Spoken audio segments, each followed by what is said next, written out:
As a member of the mean organization that's been in existence for almost 40 years, we're coming to some conclusions dealing with our buyout here in Mossville. Our whole struggle has truly been about the pollution that we had to incur over the years. And in one of our meetings that we had, there was a guy by the name of Mike Hayes came to our meeting, and he said that he would take in consideration that we were considering relocation because of the problems that we were having. And about a year or so later, he came back with a plan that he had came up with, dealing with the fact that we had been bought out before, a part of the community had been bought out before. And during that buyout, the government took most of the money, not the government, but the lawyers took most of the money and gave us some crumbs. And in the process of receiving the crumbs, a lot of people found themselves in worse shape than they were before the buyout.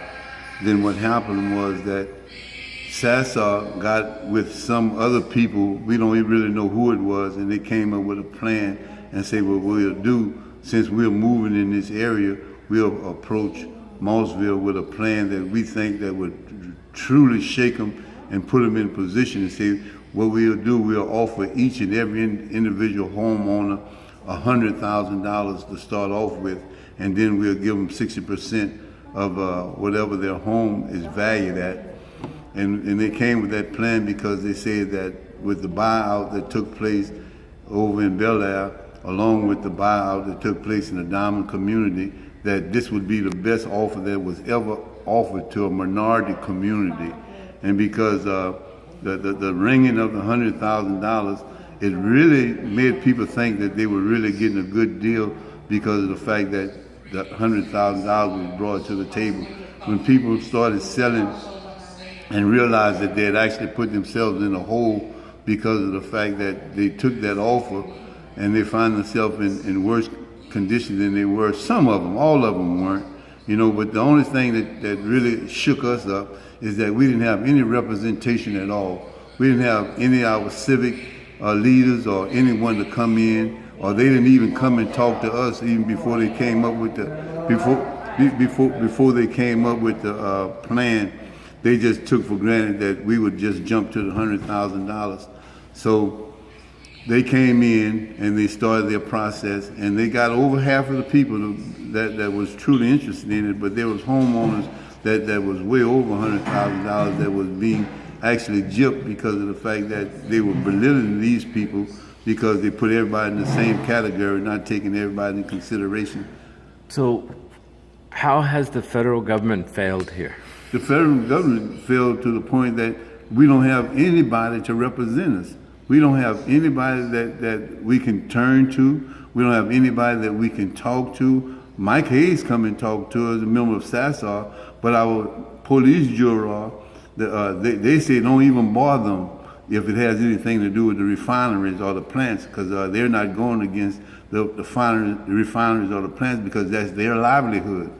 And the federal government haven't said anything. They haven't sent anyone down to represent us. They haven't sent anybody to say anything to us other than the fact that Governor Gender saw the deal with Sassaw and thought it was one of the greatest deals that was ever orchestrated because of the fact that Sassaw was coming into this area to make things start booming.